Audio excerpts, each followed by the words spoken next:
우리 인사 나누겠습니다. 샬롬. 우리 옆 사람에게 인사 나누겠습니다.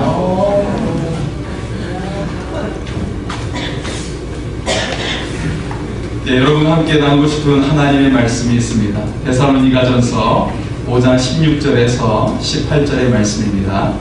항상 기뻐하라, 쉬지 말고 기도하라, 범사에 감사하라.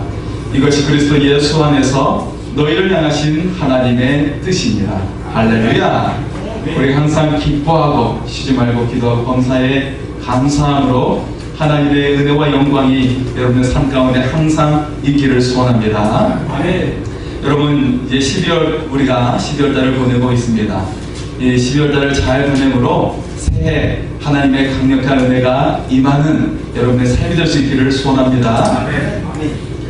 새해를 시작하는 1월을 영어로 제누어리라고 이야기를 하지요. 이것은 사실 그리스의 신 야누스에서 나온 말입니다. 야누스는 얼굴을 두 개 가지고 있어요. 하나는 앞을 보고 있고 하나는 뒤를 보고 있는 굉장히 이상한 그런 모습을 취하고 있습니다. 여기에는 특별한 의미가 있죠. 바로 야누스가 그런 것처럼 1월달은 한 해를 돌아보면서 새로운 한 해를 준비하게 하는 그런 의미를 가지고 있기 때문에 그런 의미 속에서 야누스, 그런 신을 상징하고 있습니다. 여러분, 우리는 항상 현재 시간을 살아가게 되지요. 네. 그렇다면 현재란 무슨 뜻을 가지고 있는 것일까? 현재란 과거를 보면서 동시에 미래를 준비하는 것이 바로 현재라고 하는 것이죠. 여러분, 영화에서는 과거의 시간을 돌아가서 그래서 미래를 바꿔놓는 그러한 일들을 행하기도 합니다. 영화상에서는 그렇지만 현실은 그럴 수가 없습니다. 여러분이 좋아하는 드라마도 보면 NG가 나면 다시 찍을 수가 있죠. 네.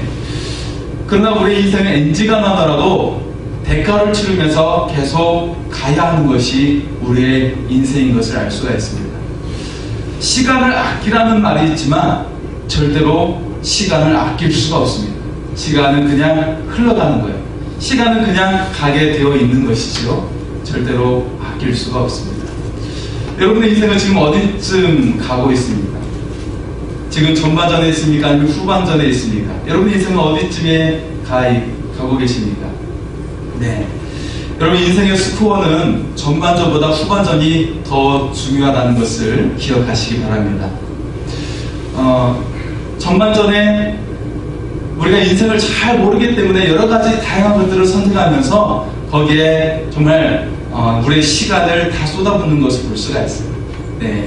방향 없이 여러 가지 것에 우리가 관심을 가지고 중점을 두면서 바쁘게 지내게 되죠. 하지만 후반전에는 이제는 좀 깨닫게 돼요. 이것이 정말 중요한 것이었구나. 이때는 방향을 잡고 가기 때문에 더 중요한 삶을 살아가게 되는 것을 볼 수가 있습니다. 그래서 인생은 후반전이 더 중요하다는 것을 알 수가 있습니다. 여러분, 지난번 월드컵에서 우리가 가장 기억에 남는 그런 경기가 있었죠. 우리나라의 마지막 경기였던 독일전의 경기였어요. 여러분 기억하십니까? 한국 사람이라면 그리고 전 세계인들로 하여금 기억에 남는 경기가 그날 펼쳐졌습니다. 세계 랭킹 1위였던 독일과 한국이 겨뤘어요. 그러는데 후반전이 끝나기까지 0대0으로 계속 가다가 6분의 시간이라고 하는 추가 시간이 주어지게 되었어요. 후반전까지 다 끝났는데 0대0으로 무승부를 기록하고 있었는데 6분이라는 추가 시간 동안에 어떻게 됐습니까? 한국이 2골을 연속으로 넣어서 2대0으로 이기는 세계사에 유례없는 일이 일어나고 말았어요. 지금까지 독일을 대상으로 예선전에 탈락시킨 팀은 한 팀도 없었다는, 우리나라가 유일하게 독일을 탈락시킨 팀이 되고 말았습니다. 여러분, 우리 인생을 스포츠에 빗대어 말하는 경우가 많이 있습니다. 끝날 때까지는 끝난 것이 아니다. 후반전이 더 중요하다라고 이야기하는데 바로 우리 인생도 끝날 때까지는 끝난 것이 아닙니다. 그리고 후반전이 더 중요합니다. 여러분의 인생이 후반전이 더 아름다운 인생이 될 수 있기를 소원합니다. 오늘 본문은 바울의 수제자이면서 아들처럼 여겼던 디모데에게 보낸 편지입니다. 디모데는 바울이 1차 로마 투옥 때 함께 투옥이 되었어요.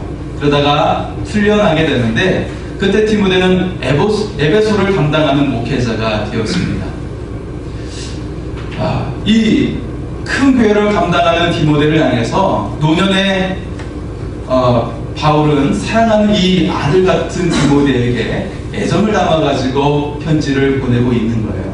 그래서 그가 그리스도의 좋은 일꾼이 되어서 이 모든 일을 잘 감당하도록 권면을 하고 있는 거죠. 오늘 보면은 오늘날 인생에서 승리를 이루기를 소망하는 사람들에게 주시는 하나님의 말씀입니다. 그리고 거기에는 두 가지 비결을 우리에게 말씀을 하고 있어요. 하나는 버리라는 것이고 또 한 가지는 채우라는 것입니다. 무엇을 버리라고 말하고 있습니까? 바로 망령되고 허탄한 신화를 버리라는 것입니다. 그것은 우리가 세상적으로 가지고 있었던 모든 생각들과 그리고 세상과 하나님 사이에 두 마음을 품었던 것들을 버리라고 말하고 있는 것이에요. 그리고 두 번째는 무엇을 채우라고 이야기하고 있습니까? 경건에 이르도록 연단하라고 이야기를 하고 있어요. 그래서 얻게 되는 것이 무엇입니까? 8절의 말씀이죠. 육체의 연단은 약간의 유익이 있지만 경건은 범사에 유익하니 금생과 내생의 약속이 있느니라. 할렐루야. 네, 여러분 하나님께서 예비하신 여러분을 위한 약속이 여러분의 삶 가운데 이루어지기를 소원합니다. 네. 육체와 물질을 얻게 되는 것은 잠시 동안 유익이 있다는 거예요. 그러나 그것이 항상 나의 것일 수 없습니다. 누군가가 빼앗을 수도 있고 내가 생을 마치게 되면 그것을 다 놓고 가야 되는 것이죠. 그러나 경건은 영원한 세상에서 영생을 얻게 되고 영광을 얻고 살아가게 된다라고 이야기하고 있습니다. 오늘 보면 우리에게 영광을 얻게 되는 비결을 말해주고 있습니다. 이것은 우리의 인생에서 비우는 시간이 필요하고 그리고 채우는 시간이 필요하다는 것입니다. 자, 비움의 시간을 만들라고 이야기하고 있어요.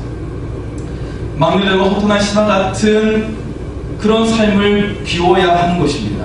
더 나아가서 우리의 삶 속에서 시간의 공간을 만들어야 한다는 거예요. 의도적으로 빈 시간을 만들어야 한다는 것입니다. 오늘날 사람들은 다양한 시간에 얽혀서 매우 분주하게 살아가고 있죠. 그러나 우리들에게 진정으로 필요한 것은 빈 공간의 시간을 만들어야 한다는 것입니다. 시간의 공간을 만들어야 하는 두 가지 이유가 있는데 첫 번째는 안전을 위해서 만들어야 한다는 거예요. 여러분, 우리가 인생에 열심히 계획을 짜고 그렇게 분주하게 살아가지만 우리 인생에 돌출된 사건이 발생하는 경우가 있습니다. 예상치 못하는 일들이 일어나는 경우가 있어요. 이런 일들에 유연하게 반응할 수 있도록 우리는 시간의 공간을 만들어 놓아야 한다는 거죠.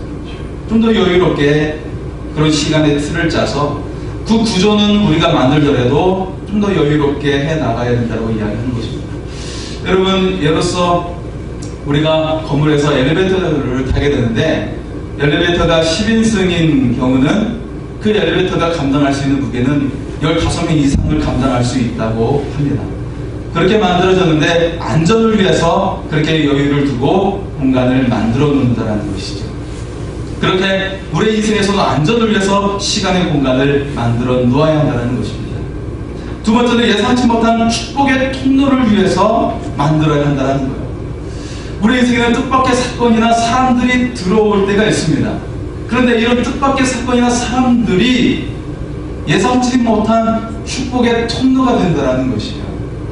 여러분, 뚜르트 프랑스라고 하는 20일간에 걸치는 그런 세계 사이클 경기 선수들의 그런 유명한 경기가 있습니다. 이것은 피레네 산맥을 20일 동안 넘게 되는 그런 경기로 진행이 되는데요. 이 경기에서 2003년 7월 22일에 아주 전 세계 사람들을 감동시킨 사건이 발생하게 되었어요. 암을 극복해서 더 유명해진 미국의 암스트롱이라는 선수가 오연패에 도전하게 되었는데 그만 응원하는 아이의 가방을 피하려다가 넘어지고 말았습니다. 근데 불과 뒤에서 15초 간격으로 뒤따라오던 독일의 울리 선수가 이제 만년 2위를 발신할 수 있는 좋은 기회를 맞이하게 되었어요.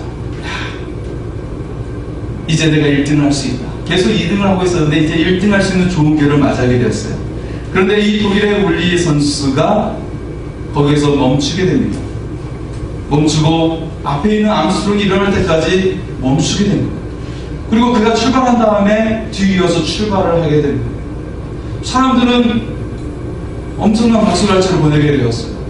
정말 그의 인격과 그의 상대를 존중하는 그런 배려하는 마음 속에 너무나도 그의 그 훌륭한 인격에 대해서 박수를 치게 되었어요.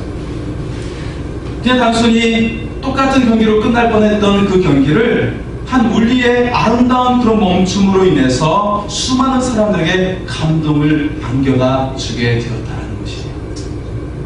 우리 마음을 따뜻하게 하고 아름다운 이야기로 남게 되었다는 것입니다. 여러분, 토끼와 거북이 이야기는 너무나도 유명한 이야기지요. 예, 토끼가 자신의 신령함 있고 그 교만함에 거북에게 지고 말았던 그런 이야기. 하지만 미국의 교과서에서는 다르게 가르치고 있습니다. 토끼가 그렇게 자고 있을 때 거북이가 깨워서 공평한 경기를 치르게 했어야 한다는 것이에요. 여기서 말하는 것은 우리의 교육이 서로 경쟁에서 성공하려고 하는 공격적인 사람을 길러내는 것이 아니라 남을 배려하고 공정하게 대하는 자질을 길러야 한다는 것입니다. 저는 이 내용 속에서 미국이 초인류 강대국이 될 수밖에 없었던 이유를 발견하게 됐고, 우리나라가 항상 인류가 될 수 없는 이유에 대해서 저는 보게 되었습니다. 결국 진정한 인류는 남을 배려하고 베푸는 속에서 하나님께서 세워주시기 때문에 그렇게 인류가 될 수 있다. 남을 배려하고 섬김으로 하나님께서 세워주시는 그런 인류가 될 수 있기를 소원합니다. 우리 한번 고백할까요? 섬기는 인류가 됩시다. 우리 옆 사람에게 엄지손가락을 치켜 세우면서 섬기는 인류가 됩시다. 인사 한번 나눠보겠습니다. 우리가 섬길 때 하나님께서 우리를 세워주시고 인류로 만들어주실 줄 믿습니다. 자, 우리는 이제 하나님을 위한 비움의 공간을 만들어 놓아야 합니다. 우리는 인생에서 채워진 시간을 과감하게 비울 수 있어야 합니다. 자기 자신을 위해 혹은 가족이나 자녀를 위해 채웠던 시간 중에서도 비워야 할 시간이 필요하다는 것입니다. 비워야 할 공간이 필요합니다. 내가 모든 것을 다 하려고 할 때는 하나님께서 들어올 공간이 없게 되는 것입니다. 하나님께서 들어오실 수 있는 공간이 있도록 비워놔야 돼요. 그래서 내가 모든 것을 다 하려고 해서는 안 된다는 것입니다. 내가 모든 것을 다 내가 주도적으로 하게 되면 자녀를 위해 하나님께서 일하시려고 해도 일하실 수가 없는 것이에요. 자녀를 위해 하나님께서 축복을 주시려고 해도 그것이 열리지 못하게 되는 것입니다. 그 비운 공간을 통해 하나님께서 역사하시기 때문입니다. 사막에서 물을 제대로 마시지 못할 때 일어나는 증상들이 있어요. 네, 먼저 생각이 흐려지게 되고 피부가 마르게 되고 장기가 제대로 기능을 발휘하지 못하게 됩니다. 마찬가지로 사람들이 하나님으로 충분히 흡수되지 못하며 하나님을 충분히 흡수하지 못할 때에 감정이 메마르게 되고 예민해지고 분노와 짜증이 수시로 폭발하게 됩니다. 근심과 죄책감과 두려움과 절망감이 가득 몰아치게 되는 것입니다. 외로움과 한스러움과 불안감으로 가득 찬 메마른 영혼이 되고 말게 됩니다. 이들은 매일 일에 쫓기느라 하나님을 채우지 못하는 그런 사람들에게 일어나는 일들입니다.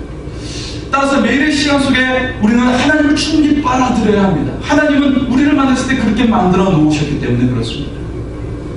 그리고 그렇게 하나님을 충분히 받아들이는 시간을 우리는 성경에서는 안식일이라고 부릅니다. 우리가 적극적으로 하나님을 위해 비워야 할 시간은 바로 세 가지가 있는데 그 중에 하나가 바로 안식일입니다. 우리가 안식일을 지키는 것이 아니라 안식일이 우리를 지키는 것이죠. 하나님은 우리의 육체와 정신과 그리고 우리의 미래를 이 안식일을 통해 지켜주시는 거예요. 사실 우리 인간을 축복하시는 시간이 바로 안식의 시간이었어요. 우리 자녀들이 키 크는 시간은 안식하는 수면의 시간에 키가 크는 것입니다. 여러분의 성장하는 시간도 안식에 성장하게 되는 거예요. 유대인들이 안식에 세 가지를 지켰다고 합니다. 첫째는 뒤를 돌아보는 것, 둘째는 위를 올려다보는 것, 셋째는 앞을 내다보는 것이었어요. 첫째, 뒤를 돌아봤다는 것은 지난날을 성찰했다는 것이에요. 그리고 둘째로 위를 올려다봤다는 것은 하나님을 통해서 과거를 치유하고 건강한 미래를 볼 수 있기 때문에 위를 올려다보았다는 것입니다. 그리고 세 번째가 앞을 내다본 거예요. 하나님 올려다본 다음에 비로소 앞을 내다보았다는 것은 하나님의 시각을 통과해야 올바른 과거를 청산할 수가 있고 제대로 된 미래를 향해 나아갈 수가 있기 때문에 그렇습니다. 여러분, 안식일의 핵심이 무엇입니까? 내 영혼의 의도대로 빈 시간을 만들어서 그 공간을 하나님으로 채우는 것입니다. 그래야 우리 인간에게 하나님의 놀라운 힘과 에너지와 하늘에서 부어주시는 놀라운 축복이 임하게 될 줄 믿습니다. 두 번째는 기도입니다. 우리가 기도를 무엇이라고 할 수 있습니까? 우리가 보통 영혼의 호흡이라고 말을 하지요.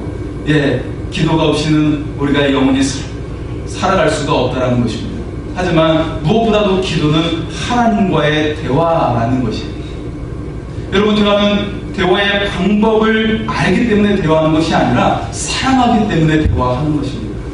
사무엘 콜리지는 사랑하는 사람이 가장 기도를 잘하는 법이라고 말을 하고 있습니다. 우리는 사랑할 때 비록 대화가 서툴러도 그 대화를 계속해서 이어나가게 된다는 것입니다. 기도는 겸손이고 항목입니다. 내 힘으로 도저히 안 되기 때문에 하나님께 엎드리는 거예요. 하나님 항복하오니 하나님께서 일하시옵소서. 우리가 하나님께 항복하며 엎드릴 때 하나님께서 일하여 주심을 믿습니다. 여러분의 인생에 하나님께서 역사하시기를 원하십니까? 그렇다면 하나님께 무릎을 꿇고 기도하시기 바랍니다. 하나님께서 우리 인생에 예정해 놓으신 것도 무릎을 꿇을 때 비로소 시작하시는 것을 볼 수가 있습니다. 하나님께서 아방대에 3년 반 동안의 기근을 맞게 했습니다. 비가 내리지 않는 거예요. 거의 모든 것이 죽게 되는 것이죠. 이후에 엘리야를 통해 비를 약속해 주셨습니다. 갈멜산에서 전투에서 승리한 엘리야에게 반드시 비가 내리게 될 것이라고 약속을 해 주었어요. 하나님께서 분명하게 엘리야에게 비를 주신다고 약속했지만 비가 오지 않는 것입니다. 엘리야는 그의 제자와 함께 갈멜산 꼭대기에 올라갔어요. 그리고 무엇을 했습니까? 하나님 약속해 주셨으니까 그냥 기다리면 됐겠죠. 하지만 그때 엘리야는 자신의 얼굴을 무릎에 넣고 기도하기 시작합니다. 그것을 7번까지 했다는 거예요. 이건 숫자 재는 게 아니라 그렇게 열심히 반복해서 했다는 것을 말해주고 있습니다. 그리고 그때 비로소 손바닥만한 구름이 나오기 시작하면서 그는 이제 믿음으로 바라보고 아합에게 선포했어요. 큰 비가 내릴 것입니다. 그리고 이어서 큰 비가 내림을 믿습니다. 우리가 무릎을 꿇을 때만이 하나님의 약속이 시작된다는 것을 기억하시기 바랍니다. 여러분, 기도할 때 하나님께서 임하시면 우리 안에 독소가 씻겨나가게 되는 것입니다. 사람들은 살아가면서 다른 사람들에게 독을 품고 살아가게 돼요. 그래서 굉장히 거칠게 대하는 것을 볼 수가 있습니다. 기독교 중에서도 많은 질투와 교만과 자기과시 속에 독을 품는 사람이 있습니다. 어떻게 해야 합니까? 이 악선의 고리를 끊어내기 위해서는 우리의 내면을 치유하시는 하나님의 상수가 흘러가게 해야 하는 것입니다. 그럴 때 사람을 향한 미움과 분노와 마음이 치유게 되고 그 사람을 향해 하나님의 눈으로 긍휼히 여기는 마음, 불쌍히 여기는 마음을 가지게 되는 것입니다. 그리고 성령께서 주시는 평화와 기쁨을 누리게 되는 것입니다. 이것이 기도하는 자가 누리는 특권입니다. 기도할 때 비전이 주어지는 거예요. 사람이 빵이 없어서 죽는 것이 아니라 비전이 없어서 죽는 거예요. 소망이 없어요. 앞에 나갈 그런 희망이 보이지 않을 때 그 사람이 죽는 것입니다. 비전을 어떻게 주어지게 되는 것입니까? 기도하는 자에게 하나님께서 그 비전을 주시는 것입니다. 하루에 3번씩 기도했던 다니엘에게 열방과 이스라엘 향한 비전을 보여주셨어요. 비전은 기도하는 자에게 주시는 하나님의 선물입니다. 꿈은 기도에게 주시는 하나님의 축복인 것이죠. 여러분과 여러분의 자녀들이 기도함으로 비전이 주어지는 은혜가 임할 수 있기를 소원합니다. 마지막 세 번째는 묵상입니다. 나의 시간을 하나님으로 채운다는 것은 말씀을 묵상한다는 것을 의미합니다. 묵상한다는 말, 하가라는 히브리어는 세 가지 의미가 있다고 했죠. 그 중에 한 가지가 바로 사자의 울부짖음입니다. 묵상은 점잖게 생각하는 것이 아니라 현실에서 상처받고 아파하는 모습 그대로 와서 하나님의 말씀을 붙잡는 거예요. 허공을 치는 것이 아니라 오는 내 삶 곳곳에서 약처럼 발음해서 나가는 것이 바로 묵상하는 것이다 라는 것입니다. 여러분, 더 나아가서 그 말씀을 내가 읽는 것이 아니라 말씀이 내 삶을 읽어나가는 것입니다. 내가 말씀을 뚫는 것이 아니라 말씀이 내 삶을 뚫고 지나가는 것입니다. 묵상은 영어로 메디테이션이라는 단어이죠. 메디신에서 그 어근이 똑같습니다. 아무리 좋은 약이라도 약을 먹어서 내 안에 녹아서 화학작용이 일어나야 치유가 일어나게 되는 것입니다. 그렇지 않고 약을 병에 넣어두면 아무 소용이 없는 거예요. 하나님의 말씀을 그냥 훑고 지나가게 된다면 아무런 일이 일어나지 않습니다. 그 말씀을 한마디 한마디 내 영혼 깊숙이 넣어서 녹여야 하는 것입니다. 보약은 천천히 우려내야 진국이 우러나듯이 말씀은 천천히 음미해야 그 엑기스가 여러분의 영혼을 치유하게 하는 것입니다. 사랑하는 성도 여러분, 육체의 연단은 약간의 유익이 있습니다. 하지만 경건은 범사에 유익한 금생과 내생의 약속이 있습니다. 이것은 하나님 나라에서뿐만 아니라 우리의 현실의 삶 속에서도 하나님의 약속이 이루어진다는 것입니다. 하나님을 위해, 아니 여러분 자신을 위해서 하나님을 위한 공간을 비워주시기 바랍니다. 이제는 여러분에게 채워진 시간을 비워야 할 때입니다. 그리고 그 비운 공간을 안식으로, 기도로, 묵상으로 채우시기 바랍니다. 우리의 인생은 하나님의 손길이 닿아야 새로운 변화가 일어날 수가 있습니다.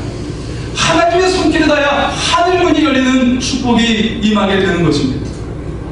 이제는 여러분의 인생 하나님의 공간을 만들어 놓음으로 하나님의 강력한 역사가 일어나기를 소원합니다. 우리 찬양하면서 같이 고백합니다. 하나님, 이제 내 삶을 비우오니 하나님께서 이 공간에 들어오셔서 하나님께서 일하시옵소서, 하나님께서 시작하시옵소서, 하나님께서 이루어 주시옵소서. 이 마음을 같이 고백합니다.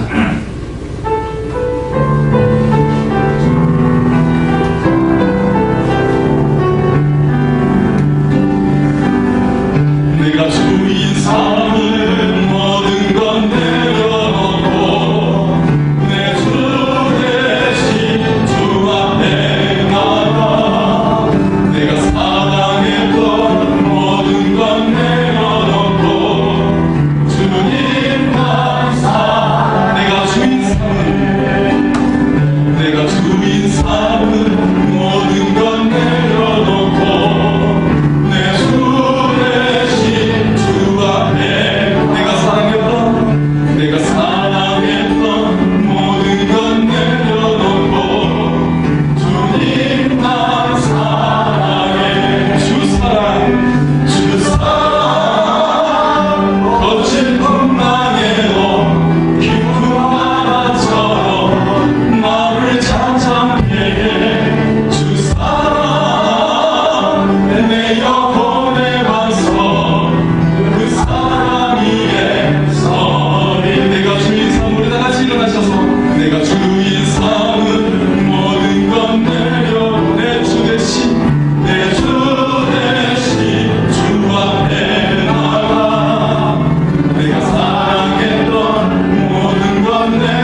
주셔서 하나님을 위한 공간을 만들어 안식일로, 기도로, 말씀의 묵상으로 주님의 강력하신 은혜를 체험해 나갈 수 있도록 하나님의 은혜의 손길로 함께하여 주옵소서. 주여 크게 외치고 기도하겠습니다.